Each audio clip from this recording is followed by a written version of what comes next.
Hey guys, this is शोभित। और यार, बहुत सारे बच्चे बोल रहे हैं कि सर आप तो बोल रहे थे कि 21st को आप काउंसलिंग का वीडियो डालोगे, आपने क्यों नहीं डाला अभी तक। भाई देखो, ऐसा है कि 21st को काउंसलिंग स्टार्ट होने वाली थी, ठीक है, लेकिन हुई नहीं। हमने जब उनको मेल किया तो उनके मेल में ये रिस्पॉन्स आया कि 21 की नाइट को काउंसलिंग स्टार्ट होगी। तो ऑब्वियस सी बात है कि यार मेरे पास सारी डिटेल नहीं है बच्चों की, मैंने बच्चों की डिटेल मांगी है। यानी कि 22, आज जिस दिन ये वीडियो आप देख रहे हो 22 को हम काउंसलिंग प्रोसेस कर रहे होंगे। हम काउंसलिंग प्रोसेस करेंगे, उसका एक वीडियो बनाएंगे, उसको एडिट करेंगे। तो ऐसा हो सकता है कि 22 की नाइट को ये वीडियो आ जाए या 23 की मॉर्निंग को ये वीडियो रिलीज हो। तो थोड़ा सा पेशेंस रखो, डेफिनेटली हम आपका कोई लॉस नहीं होने देंगे। हम कोशिश पूरी ये करेंगे कि आपको जल्दी से जल्दी सारी की सारी इन्फॉर्मेशन दी जाए। बट फिलहाल अभी हमारे पास जो सबसे ज़्यादा डाउट आ रहे हैं वो ये आ रहे हैं कि सर, एक्चुअल में हम ये प्रॉब्लम फेस कर रहे हैं कि हमारी रैंक बहुत अच्छी आई है लेकिन हमें स्पॉन्सरशिप नहीं मिल पाई है, तो हमें क्या करना चाहिए। या कुछ बच्चे बोल रहे हैं कि सर हमारी रैंक तो ख़राब है लेकिन स्पॉन्सरशिप मिल गई है। कुछ बोल रहे हैं सर हमारी रैंक ख़राब है और स्पॉन्सरशिप भी नहीं है, हमें क्या करना चाहिए। बहुत लोग इस बात में कंफ्यूज हैं कि हमें बीएससी करना चाहिए या डीएनएस करना चाहिए या फिर बीटेक करना चाहिए। और उनको इसमें कोई डिफरेंस नहीं समझ में आ रहा। बहुत सारे ऐसे बच्चे भी जिनकी रैंक काफ़ी अच्छी है लेकिन उन्होंने रैंडमली एग्जाम दे दिया था, प्रिपरेशन किसी और की कर रहे थे, अचानक से एमयूसीटी में रैंक आ गई है, टॉप 5000 में 4000 में आपकी रैंक आ गई है। अब आप कंफ्यूज हो क्योंकि स्पॉन्सरशिप तो है नहीं। तो हम 6 महीने बर्बाद करें कि नहीं करें, हम बीएससी में जाएँ कि डीएनएस में जाएँ कि बीटेक में जाएँ। और ये कंसेप्ट लोगों के दिमाग में बहुत होता है कि हमने 6 महीने बर्बाद नहीं करने यार, हमें समय बचाना है, हमें ये करना है। देखो, एक चीज़ को समझो, यहाँ पे जो बीएससी डीएनएस और बीटेक का कंसेप्ट है ना, वो जनरल बीटेक के कंसेप्ट से बिल्कुल अलग है। या जनरल बीएससी जो हम लोग बीएससी नॉर्मल बीएससी करते हैं उसका कंसेप्ट और यहाँ की बीएससी का कंसेप्ट बहुत अलग है। अगर आप इस कंसेप्ट को ढंग से समझना चाहते हो और इसकी डिटेल में जाना चाहते हो तो उस वीडियो को एंड तक देखना, क्योंकि मैं वो वाला पार्ट आपके साथ में शेयर करने वाला हूँ जो हम लोग जनरली मास्टर क्लास में बात करते हैं। और आज हम लोग जो कंपैरिजन करेंगे DNS versus BSc versus BTech का, ये वो वाला कंपैरिजन है जो रिटर्न ऑन इन्वेस्टमेंट पे काम करेगा, जो आपको जनरली कोई नहीं बताने वाला है। रिटर्न ऑन इन्वेस्टमेंट क्या होता है कि हम कितना पैसा लगा रहे हैं और उसके बाद हमें कितना पैसा मिल रहा है, जनरली इसको रिटर्न ऑन इन्वेस्टमेंट बोला जाता है। लेकिन फिलहाल पढ़ाई के टर्म से, एजुकेशन के टर्म में हम रिटर्न ऑन इन्वेस्टमेंट ये बोलते हैं कि अगर सपोज करो कि हमें एजुकेशन लोन लेना पड़ जाए तो हमें कितना पैसा लोन लेना पड़ेगा और हम उसको कितने समय में चुका पाएंगे। इस चीज को हम बोलते हैं return on investment in terms of education.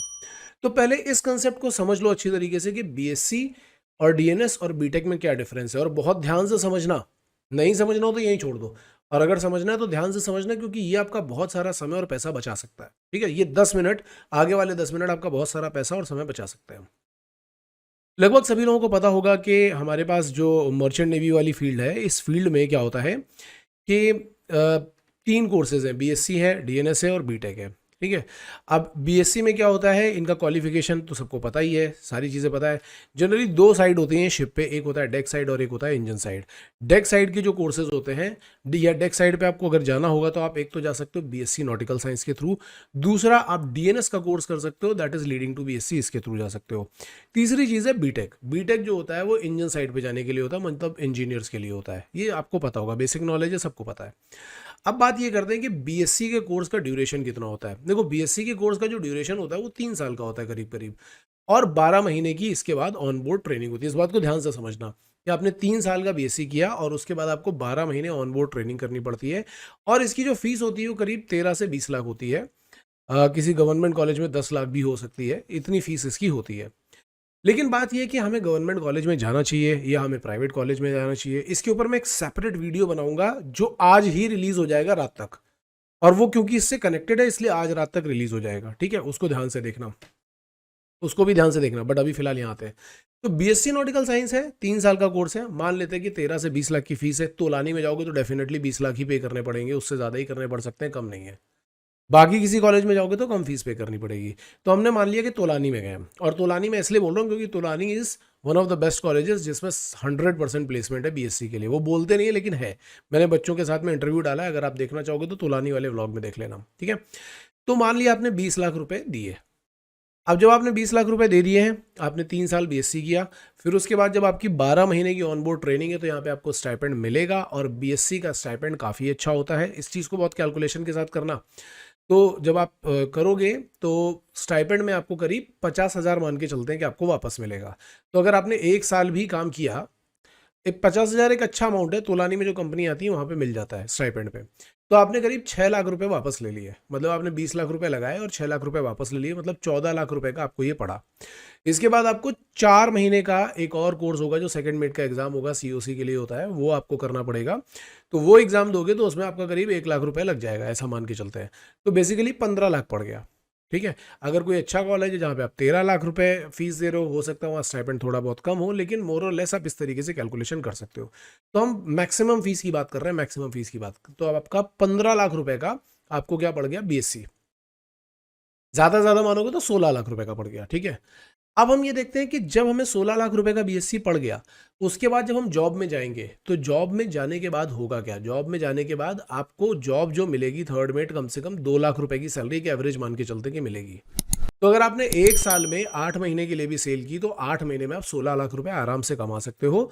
तो बेसिकली आपने अगर 20 लाख का लोन लिया था, जो पढ़ने के ऊपर आपने जो 16 लाख रुपए कमाए लगाए हैं, वो आपने एक साल में रिकवर कर लिए हैं। ये है बीएससी का रिटर्न ऑन इन्वेस्टमेंट। ठीक है, मेरे ख्याल से आपको मैथमेटिक्स समझ में आ गई होगी, बहुत सिंपल सी है। दूसरी मैथमेटिक्स हम लोग डीएनएस पे करते हैं। अब डीएनएस का जो कोर्स होता है ये भी लीडिंग टू बीएससी ही होता है। मतलब बहुत लोगों को लगता है कि डीएनएस का मतलब है डिप्लोमा, हमें बीएससी की डिग्री तो मिलेगी नहीं, जैसा है नहीं। डीएनएस करने के बाद भी लास्ट में आपको बीएससी की डिग्री मिलती है। डीएनएस में क्या होता है कि 1 साल का डिप्लोमा कोर्स होता है जिसकी फीस जो होती है वो 5 से 8 लाख रुपए होती है। अब हम ये मान लेते हैं कि आप एंग्लो ईस्टर्न में जा रहे हो, सबसे ज़्यादा पैसा वहीं में लगता है, आपने 8 लाख रुपए वहाँ पे दे दिए। ठीक है, गवर्नमेंट में 4 लाख भी लगता है लेकिन स्पॉन्सरशिप नहीं देते, बड़ी मुश्किल होती है वहाँ पे। तो मैं एंग्लो की बात कर रहा हूँ कि 8 लाख रुपए आपने फीस दे दी। 18 महीने की ऑन बोर्ड ट्रेनिंग होती है। अब अगर आप एंग्लो में हो तो एवरेज 30,000 तक का स्टाइपेंड मिल जाता है। 18 महीने शिप पे रहोगे तो 18 मल्टीप्लाइड बाई 30,000 करोगे तो करीब 5,40,000 रुपए आपको वापस मिल गए। मतलब जब आप कोर्स कर ही रहे हो तो आपने 8 लाख रुपए दिए और 5,40,000 आपको वापस मिल गए। तो बेसिकली आपका कितना पैसा लगा, 2,60,000 रुपए। अब इसके बाद आप फिर से गए सीओसी करने के लिए, तो सपोज करो कि आपने वहाँ पे 1-1.5 लाख रुपए और लगा दिया, तो करीब 1,40,000 रुपए और लगा दिया होगा आपने। तो ये कोर्स आपको पड़ा टोटल 4 लाख रुपए का। और जब आप जॉब करने जाओगे तो 2 महीने की सैलरी में ही आप इसको कवर अप कर दोगे। ठीक है, तो यहाँ से ये भी आपको समझ में आ गया कि यहाँ का रिटर्न ऑन इन्वेस्टमेंट जो है वो बीएससी से कहीं ज़्यादा अच्छा है। अब इसके बाद नेक्स्ट आते हैं बीटेक। तो बीटेक का जो कोर्स होता है 4 साल का कोर्स होता है। 4 साल में आराम से 17 से 25 लाख रुपए लगते हैं। ठीक है, एक बड़े कॉलेज में जाओगे तो 25 लाख रुपए करीब लगाने पड़ेंगे। और 4 साल के बाद 12 महीने की ऑनबोर्ड ट्रेनिंग होगी और यहाँ पे भी इसके बाद में एक एग्जाम होता है। तो अगर हम ये मान के चलते हैं कि हमने 25 लाख रुपए दिए और 12 महीने की ट्रेनिंग है और सपोज करो कि हमें 50,000 वापस भी मिल रहा है, तो भी अगर आप वो पूरी कैलकुलेशन करोगे तो उस पूरी कैलकुलेशन के हिसाब से भी सबसे ज़्यादा पैसा यहाँ लग रहा है और सबसे ज़्यादा समय भी यहाँ पे लग रहा है। और प्लेसमेंट वाइज देखेंगे तो बीटेक उतना ज़्यादा हम प्रेफर नहीं करते हैं, क्योंकि तोलानी का भी प्लेसमेंट 100% नहीं है। काफ़ी अच्छा है लेकिन 100% नहीं है। इवन यहाँ पे एक और चीज़ समझने वाली है, एक बहुत इंपॉर्टेंट चीज़। लोगों को लगता है कि आईएमयू के कैंपस में तो फुल होगा, क्योंकि जैसे हम लोग आईआईटी या एनआईटी के कैंपस में देखते हैं कि बहुत अच्छा है, लेकिन यहाँ कहानी उल्टी है। अब ये कैसे देखा जाए कि ये कहानी उल्टी है या सीधी है, या प्लेसमेंट हमें कहाँ से पता चलेंगे। बहुत बच्चे इसमें परेशान है कि सर प्लेसमेंट कहाँ से पता चलेंगे।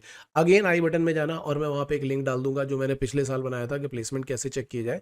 डीजे शिपिंग की वेबसाइट पर जाकर के एक सेक्शन है जहाँ पे जाकर के आप हर एक कॉलेज का प्लेसमेंट चेक कर सकते हो। अगर कोई कॉलेज अपना प्लेसमेंट नहीं बता रहा है तो आपको नहीं पता चलेगा, लेकिन वो आप कॉलेज से मांग सकते हो, ये आपका अधिकार है, आप हक से मांग सकते हो कि आपका प्लेसमेंट रिकॉर्ड दीजिए। तो कॉलेज का प्लेसमेंट रिकॉर्ड देख करके ही आप उस कॉलेज में एडमिशन लो। जनरली डीजी शिपिंग की वेबसाइट पे दिख जाता है। वहां से हमने ये पता किया है कि जो गवर्नमेंट कॉलेज यानी कि जो आईएमयू के कैंपस है उनका प्लेसमेंट जो है वो 60-70% तक ही होता है, इससे ज़्यादा नहीं है। हालांकि जो प्राइवेट कॉलेजेस हैं उनका प्लेसमेंट रिकॉर्ड काफ़ी ज़्यादा अच्छा है। जैसे तोलानी का देखोगे तो काफ़ी अच्छा रिकॉर्ड है। तो मेरा सजेशन ये रहता है कि आप प्राइवेट कॉलेजेस में जाओ, थोड़ी बहुत फीस ज़्यादा लगेगी, लेकिन फीस ज़्यादा लगने के बाद भी आप रिटर्न ऑन इन्वेस्टमेंट पे काफ़ी कुछ कवर अप कर सकते हो। अब अगर आप यहाँ पे देखोगे तीनों कोर्सेज को कंपेयर करोगे तो मेरे हिसाब से डीएनएस जो है वो बेस्ट कोर्स है, क्योंकि इसमें रिटर्न ऑन इन्वेस्टमेंट सबसे अच्छा है। इसके बाद मैं सजेस्ट करता हूँ बीएससी और उसके बाद मैं सजेस्ट करता हूँ बीटेक। मतलब ये मेरा ऑर्डर है, ये मेरा प्रेफरेंस है, मेरा पॉइंट ऑफ व्यू है, आप अपने हिसाब से डिसाइड कर सकते हो। दूसरी बात ये कि बीटेक में बहुत ज़्यादा इसलिए भी प्रेफर नहीं करता हूँ क्योंकि यहाँ पे टाइम बहुत ज़्यादा लग रहा है, पैसा भी काफ़ी ज़्यादा लग रहा है, और यहाँ की वर्किंग कंडीशन जो होती है वो काफ़ी ज़्यादा हार्श होती है। मतलब 40 से 45 डिग्री तक का टेम्परेचर होता है इंजन रूम का। आप आशीष ठाकुर के वीडियोस देखते होगे, वहाँ पे आप देखोगे या उससे पूछोगे तो आपको बताएगा कि कितनी हार्श वर्किंग कंडीशन होती है। इसलिए भी मैं बीटेक को ज़्यादा प्रेफर नहीं करता हूँ। अब बात आती है बीएससी करें या डीएनएस, तो आप बीएससी और डीएनएस दोनों ही कर सकते हो अगर कॉलेज अच्छा हो। लेकिन अगर कोई मुझे बोलेगा कि आईएमयू कैंपस से करना चाहिए या नहीं करना चाहिए, तो जनरली मैं उसको सजेस्ट नहीं करता हूँ आईएमयू कैंपस में जाने के लिए। और वो मैं क्यों नहीं सजेस्ट करता हूँ, उसके लिए मैं पूरा एक डिटेल वीडियो आज रात में रिलीज कर दूंगा। तो आपकी रैंक अच्छी है या आपकी रैंक खराब है, या आपको स्पॉन्सरशिप मिली है या नहीं मिली है, उसके लिए इस पूरी डिटेल्ड एनालिसिस के साथ में एक वीडियो मैं बनाऊंगा। बहुत लोगों को ये लगता है कि 6 महीने हम कैसे बर्बाद कर सकते हैं, मैं आपको पूरी एक डिटेल एनालिसिस केस स्टडी के साथ में बताऊंगा, उसको बहुत ध्यान से देखना। इसके अलावा अगर आपके कोई और भी डाउट्स हैं तो वो कमेंट सेक्शन में ज़रूर डालते जाओ यार। और अगर आपको लग रहा है कि नहीं वो डाउट्स वहाँ पे क्लियर नहीं हो रहे, तो आप हमारे नंबर पे कांटेक्ट कर सकते हो, ताकि हम आपको गाइड कर सकें, और वो गाइडेंस बहुत अच्छी तरीके से लेना। ठीक है, ऑल द बेस्ट गाइस।